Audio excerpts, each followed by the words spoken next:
Hello everyone, welcome back to my Let's Play of The Legend of Zelda, the second quest. Last episode, Jasmine had just picked up the blue ring and headed right into level 1 right here. But now it's time for her to explore this dungeon. The blue mail's going to definitely help out. As you can see, the game ain't really playing around. Level 1 and we're already fighting Gorias, so we defeat those Gorias and we get a boomerang, which is going to be a very valuable item. Even though it doesn't damage most enemies, it does stun most enemies, and a stunned enemy obviously can't fight back, so it's very good crowd control. Now, after a little bit, we might see these Stalfos there. They picked up a new trick. They can now throw their swords like the Lionels do. Thrown sword will do 1 heart of damage. Now they have the blue mail. If you would have came in here with the green mail, it would have done 2 points of damage. So, yeah, you always see more difficulty here. They're already throwing blue Gorias at us. Luckily, we have some bombs to take care of them. Yeah, don't feel bad about using your bombs. Remember, bombs do as much damage as the magical sword. So, in the early game here, while we're still, while Jasmine is still relatively weak, they're going to be a good way to take out some of the tougher enemies.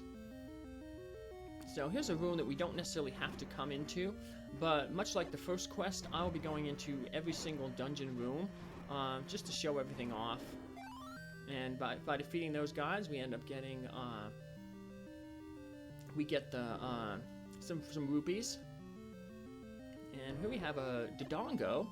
It was the boss of level 2 in the first quest, but now he's just a little mini boss, little minion, hanging around in level 1, preventing us from getting the map. And we look at the map, and it's the letter E. The first 5 dungeons in the second quest are all a different letter, and they spell out Zelda. And I guess that might be your clue to input Zelda as your name to start instantly at the second quest. Here's another neat thing about dungeons.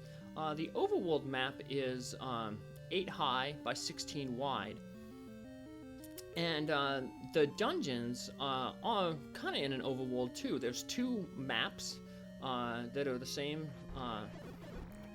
size as the overworld, the 8 high, 16 wide, and all the dungeons are laid out on them. So, for instance, level 6, 11, and 8 have some weird shapes to them, and that's probably just because they had 6, 7, 8, and 9. Forgot level 9 there. But they all have some weird shapes to them that are probably just workarounds to the space that was left over on the maps that the developers had to work with. So, defeat all those wall masters, get the key, and we come into a pretty tough room. It's very similar to the one we got the magical boomerang in the first quest. But yeah, it would be really tough to do this with just the blue, without the blue ring. Take quite a bit of damage. And even though the first level had some pretty tough enemies compared to the first quest of level 1, thankfully the boss is still an easy Aquamentus. We can take it out with 2 bombs or a bomb and a combination of 3 sword swings. But we take Aquamentus down, and we end up getting our first piece of the Triforce. And we have our 5th heart container, which means we can now pick up the white sword, and the white sword will be very useful for level 2. Level 2, I mentioned in the last video, is almost reminiscent of level 5 from the first quest. We're gonna have Gibdos, which are those mummy enemies, Paul's voices, and some dark nuts. Luckily, the dark nuts are only gonna be the orange kind, but still, to have dark nuts in level 2, we didn't meet them until level 3 in the first quest. And we didn't meet, like I said, the Pole's voices and the Gibdos until level 5, but so they're definitely like ramping up the difficulty in terms of monsters, so. But like I said, the white sword will definitely help us out, so. And luckily they kept it in the same location as the first quest, so that's good for us. Now, the magical sword, of course, that's a different story altogether. That one is going to be in a different location. Don't worry, I will, of course, show you where everything is, so. Alright. Well, we got a little bit of money here. We might as well go, let's go grab some enemy bait. The meat. The meat is going to play a bigger role in this quest than in the last quest. There's going to be more of the hungry Gorias, and the first one we're going to meet is actually in level 3, and it blocks off, it's not necessarily to get the meat, it only blocks off access to the magical boomerang, but once again, this is a 100% completion playthrough, so while I'm in the area, I might as well pick up some of the bait right here, because I'm definitely going to need it when I go to level 3.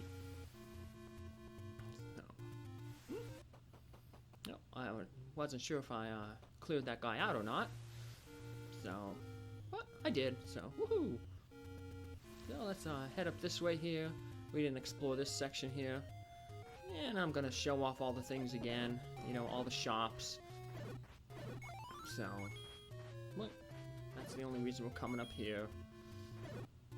Let's use our boomerang. Boomerang can also grab items.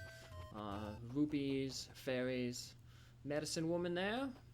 We don't have the letter for a while yet. The letter is going to be, like I said, is hidden pretty well in Death Mountain. So it's still a little dangerous to go in there. So, another merchant here. We don't need anything off of him. Man, he's like in the middle of nowhere. I wonder how these guys do business, you know. It's not like there's a lot of heroes running around. The secret is in the tree at the dead end. Okay. So, here we are. And we push this block, and that is actually the entrance to level 4. If we go up the mountain like we did in the first quest, it leads us to a fairy pond, which is good because it's right outside of level 4. Level 4 is pretty tough. So here we have the old woman in the waterfall. She gives the same clues that she gave in the first quest. So 5 and 10 rupees, she'll basically say not enough to talk. The 20 rupees, she'll tell you to go up the mountain. And with our 5 hearts, we can now lay claim to the white sword. That doubles our offense. So now enemies that took 2 hits, we can finish off in 1, including these annoying Zoros. So Zoros are a good source of hearts. Their common drop is a heart. So let's pull out our bombs here. Ooh, wrong area. There we go. So that is actually the entrance to level 8. I figured I'd just show it off right now while I'm opening it up. So, yeah, if you didn't know what some of these things are, they're pretty well hidden. So, ooh, and I misjudged it there, but we'll be back when we get more bombs. There's a medicine woman there. Either of those we can't necessarily go into because we don't have the step ladder. Step ladder is one of the few items that I'll be going at the dungeons out of order to pick up.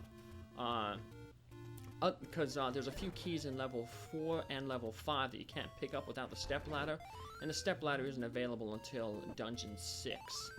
So I'll be just jumping into dungeon 6 before level 4 to grab the step ladder, and then I'll run out. But I will be doing the dungeons in their order, so completing them in their order. So let's just head over here and I'm gonna take out these levers because, like I said, these guys tend to be a really good source of rupees. I'm just not having a lot of rupee luck. I guess I'm not a very lucky guy. I mean, if you saw how I was with that money-making game in the last quest, you'd realize that. So, not gonna gamble in Vegas. Although, honestly, I did gamble in Vegas once. When I was in the Army, we were going to Fort Irwin, California for training at the National Training Center out there, and we flew into the Vegas airport, and before we got picked up to get taken to the fort, and so I was there. I was like, what the heck, just so I can say I've gambled in Vegas. I put a quarter in one of the Vegas airport slot machines, and I lost. So no big surprise there. Pay me for the door repair. Once again, doormen, they're going to take 20 rupees. So, I'm still going to show them all off. Even though there's no benefit to doing that. But, like I said, I just want to do like 100% completion, show everything off. Even if it might be a detrimental thing. So, Now, level 2 is going to be hidden in the location where we got the blue ring in the first quest. So, maybe if you were playing this for the first time, be like, man, I could really use the blue ring after that first dungeon. It was pretty tough. Let's go get the blue ring, and you'd come over here, and you'd be like, whoa, you're in dungeon 2. So, and like I said, dungeon 2, it's kind of a toughie. So, head up here, take out some of these things, check out the shopman. We'll eventually want to buy an arrow. We'll need the arrow for dungeon 5. We needed it for dungeon 6 last time, but we need it a little bit earlier this quest. And here we have level 2. Level 2 is in the shape of the A. I'm going to make 2 dives into this dungeon. The first dive is just going to be pretty much to get to the boss, get the Triforce. And I'm doing that mainly to get another heart container. You don't really have to go far into this dungeon to get to the boss. That's going to be something that's going to be shared with level 3 too, where we don't need to delve deep into the dungeon to defeat it. However, you want to do a full dungeon dive, obviously, if you want to get all the items. So we're just going to cross to the right here, basically the crossbar of the A. And then we're going to go down the other leg, the right leg of the A. And then that'll take us to the boss. So, like I said, there's a lot of tough enemies in this dungeon. So, that extra heart, when we go deeper into the dungeon to get the dungeon item, will, maybe help increase our survivability. So, in essence, because we have the blue ring, it's getting an extra heart container. It's almost like getting 2 hearts if you think about it, because everything's doing half damage. So, but we're just gonna clear out a few rooms here. Cleared out this extra room. Figured I might as well do it while I had full hearts. I can throw my sword beam. That way, when I actually go on doing the deep dungeon dive, I don't necessarily have to go back into that room. So, feel free to use your bombs. But remember, so you see that some of these guys ain't taking damage. It's because when I laid the bomb down, their shield was facing the bomb. So even though the bomb went off when they were over the bomb and it blasted their backs, their weak point, it didn't count because it only looks at where the shield positioning was when you dropped the bomb. So I talked earlier about having full hearts. One of the things you want to do help make this boss in this dungeon easier is go into the battle with full hearts. So we're gonna have a 2-headed Gleeok battle, and we didn't have to fight a 2-headed Gleeok until level 4 in the first quest, and by then of course we had I think at that time we had 10 hearts or 9 hearts. We had quite a bit of hearts. No, 8. We had 8 hearts, because then we got 9 from the dungeon. And then 2 more for, 9 hearts, because then 10 was from the dungeon, and then we got 2 more to get the magic sword. So yeah, we were 5 hearts short here. So, what you can do is, because we're short on hearts, we can cheese the boss. We can hide here in the door, and then we just shoot our sword beams at it. And then we sneak back into the door, and as long as we don't go fully through the door, we can just kind of cheese them. Hit and run tactics, like a little sniper. And we take him out easily. Much easier than the math that I was doing earlier there. I'm trying to commentate and do all that stuff, but yeah. And when we first fought that Gleeok, we had 9 hearts. We got the 10th from the Gleeok in the first quest, and then we got 11 and 12 from the raft and the ladder hearts, so we had 4 less hearts. But now we have 1 more heart, so we can actually go diving deeper into this dungeon. And we're going to get the whistle. Like I said, this level sort of reminds me of level 5 from the first quest. I mean, they're both green, they both have similar enemies, and they both have a similar item, the whistle. Whistle is going to be much more important in this quest. It's going to unlock a whole bunch of secrets. speaking of unlock, if you want to unlock that door, which you're going to have to leave this dungeon, well, just push that block. So, yeah, a lot of the old tricks that we had to master in the first quest, they're going to same apply in this quest as well. But there's also going to be a new trick that the second quest throws at us that we're going to encounter in this thing. So speaking of old tricks, we're going to use the old trick of not defeating all the enemies in this room. Because when we leave this dungeon, we're going to want to leave through the door on the south, and that opens up when we defeat all the enemies. So we're just going to leave one Gyarados there, so that when we come back to that room, we don't have to fight all the Gyarados again, we just have to fight that one survivor. Enemies will only respawn if you defeat every single enemy in the room, so... do a little bomb there to grab that key. Take out a few keys, because we'll be coming in through the north there.